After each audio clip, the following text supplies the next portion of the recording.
trying to pump this up from the B show to the show.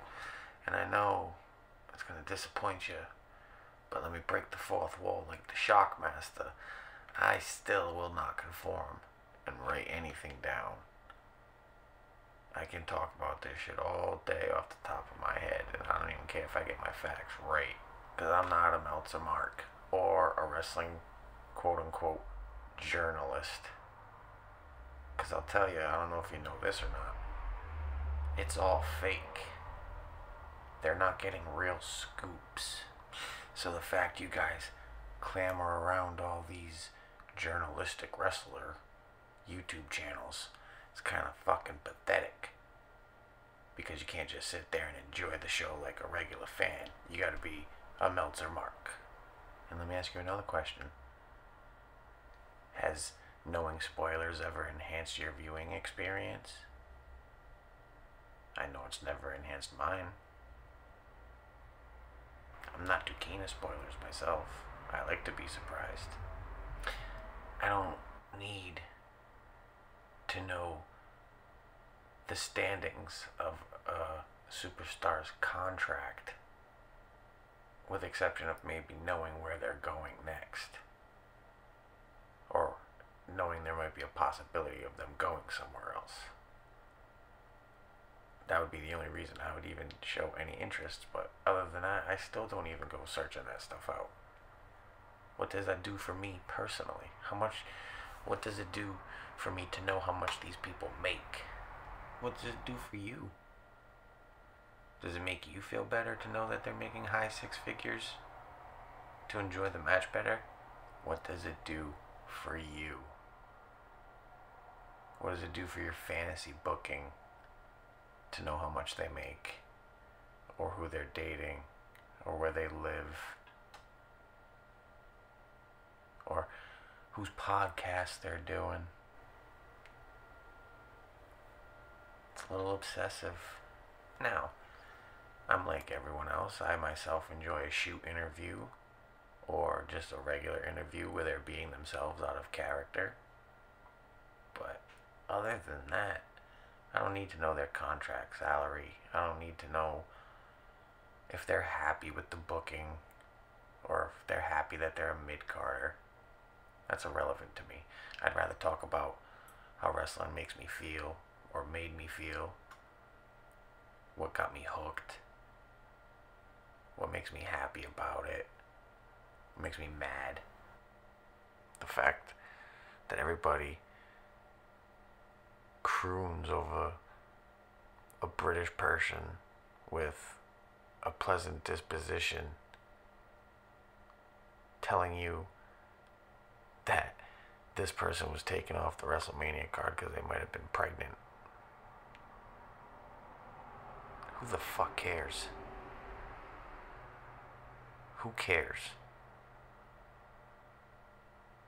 Do you think I'm in the slightest bit concerned about if Andrade is upset with the fact that Charlotte was told that she might be pregnant because their doctors probably are told to tell them certain things so the office doesn't have to?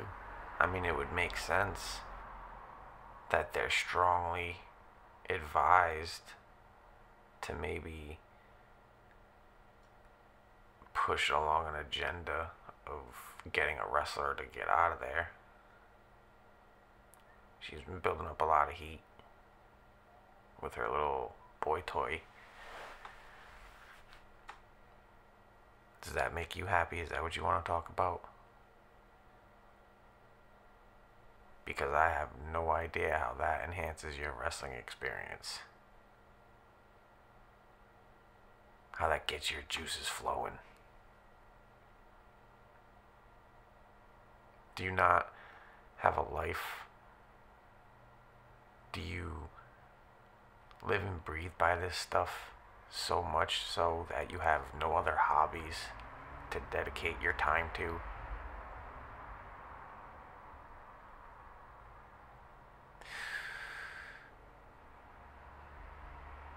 doesn't seem very healthy to obsess over 98% of the outside stuff.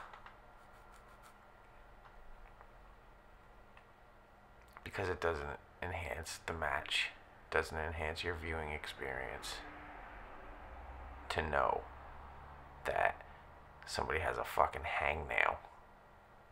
And that's why they got a boo-boo face. And now I enjoy the Jim Cornette experience very much.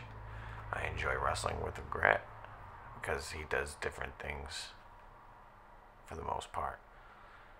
I even like a lot of the top 10s that the What Cultures and Cultaholics and Wrestle Talk have. I like a lot of that stuff. But I don't like the rumors because that doesn't really even pertain to me.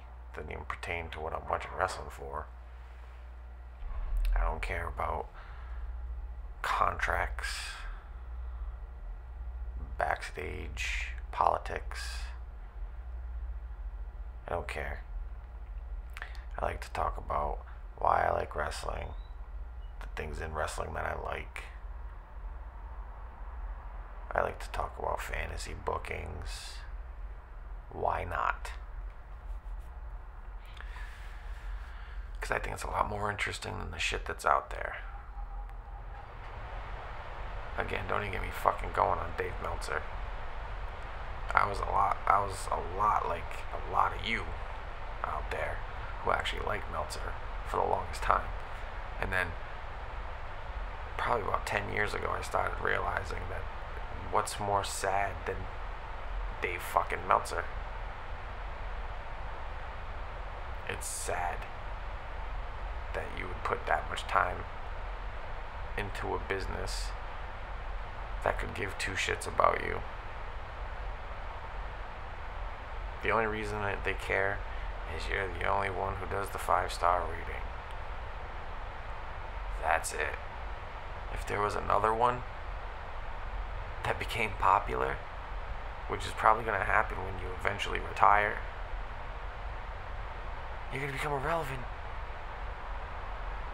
So you need to hang on to this as long as you can. And I think that's what you've been doing.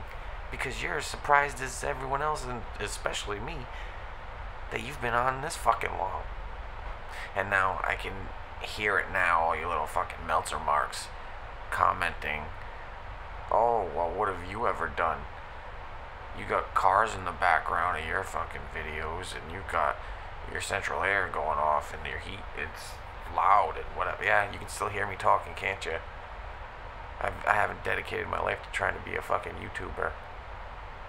I just decided to try it because I've always wanted to. Let me tell you something about most of these other guys. They're corporately owned. Yeah, they're not independent. Big surprise. What Culture, all them British guys, Sky Media's got a stock in them. Of course they do. Of course they do. So you can talk shit about whatever I got going on, but I'm focusing on the content. I'm not gonna put thousands of dollars into a setup that you ungrateful little fucking marks aren't gonna listen to anyway. So I might as well just sit here and talk all the shit that I want right now, get the people listening, and then I'll focus on building up the quality of the fucking production equipment that I have. Because I got a decent little setup, but I'm not going to put any time or effort into it until I know people are listening. Because I'm not worried about the views. I'm worried about the content. 2-3 years later from now, when you see this or hear this, and you're like, wow, this shit's pretty good. Okay, well then you'll catch on. Yeah, because you want to know what's the difference between myself and all the other ones. I'm not corporately owned. I don't have a team of writers and producers. Okay? I don't have years of experience doing this shit. But the fact that I'm 5 or 6 videos in and I'm doing pretty long content, and it's only getting better in my opinion. You fucking marks don't know, because what do you know? You just want to know about all the fucking rumors. But it's getting better. And I'm by myself. I have no one to bounce anything off of. I'm just going. I already told you I don't write anything down even. I just fucking go. So if you can't respect and appreciate that, then I don't think you know what the fuck is going on. Because I just go. I don't write anything down. I don't spend the entire week thinking of ideas to put in the video and then spend all sorts of time making it and putting it together and writing a beginning, middle, and end. I don't do that. I turn the mic on and I go. That's it. Nothing more, nothing less.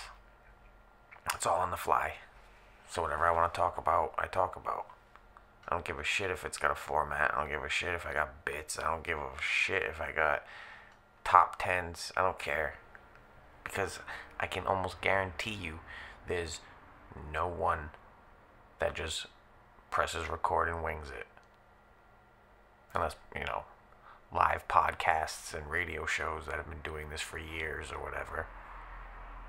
But no. They're all trying to make it look all pristine and pretty. What do I care? This is raw and unbiased. Do you understand that 98% of these channels have people that they pay just to make their thumbnails and upload their videos? Like, I get it, it's a level of professionalism, but I'm a one-man band. And the level or the amount of content that I'm throwing into each and every single video or episode is nuts. Off the fly, off the top of my head, without any rhyme or reason, just to bring up a conversation. In the time frame that I do it, I cram it all in together, try to make it cohesive. I talk shit about the cars in the background on the Journeyman Highway. Wow, that was really loud, that one.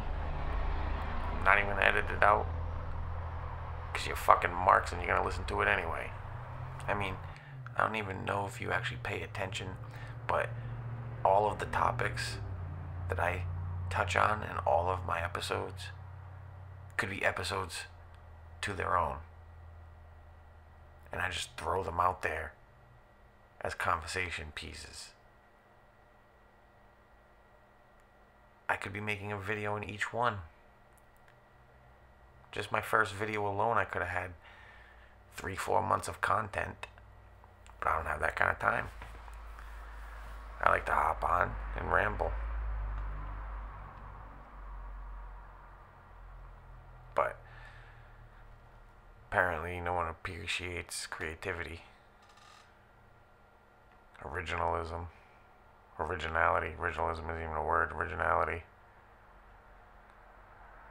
Again, I'll even leave that in there.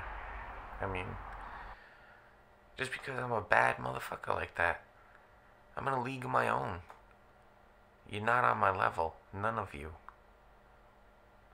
The shit that I'm doing is different. It's unique. It's ahead of its time. It's already getting ripped off. And all you guys care about are the fucking rumor reports. Gossip queens. Doesn't make sense. When you say you're fans because you know how much they make a year, you're fucking stalkers. You think these other channels that you listen to are gonna come in here, turn the mic on, and just go and rant and rave and talk and just conversate about wrestling as much and consistently? No. They're going to sit there with their team for a whole week, come together with some topics, and then they're going to brainstorm together in the think tank, and then they're going to get their big budget machines and equipment, and they're going to make their little video for their corporate boss. Well, me, all I got to do, wait for my family to go to bed, turn my microphone on, press record, and then upload it. That's it. Minimal editing, if any. I mean, you guys know. You know why? Because I stand by the content, and I believe in the content. And like I said, once I start getting better at this, it'll start sounding a little bit more fluid. But until then, I'm going to keep giving you more and more content about whatever the hell I think is cool. And I'll tell you what, usually what I talk about and mention in my videos end up on the Cornet Experience, end up on Ryan Alvarez. Just listen. Go back and listen. You guys want to do internet sleuthing? You're so involved in digging up stories. Listen to my other episodes and then go do some digging, and you'll see the stuff I talk about ends up on a lot of their videos and a lot of their shows.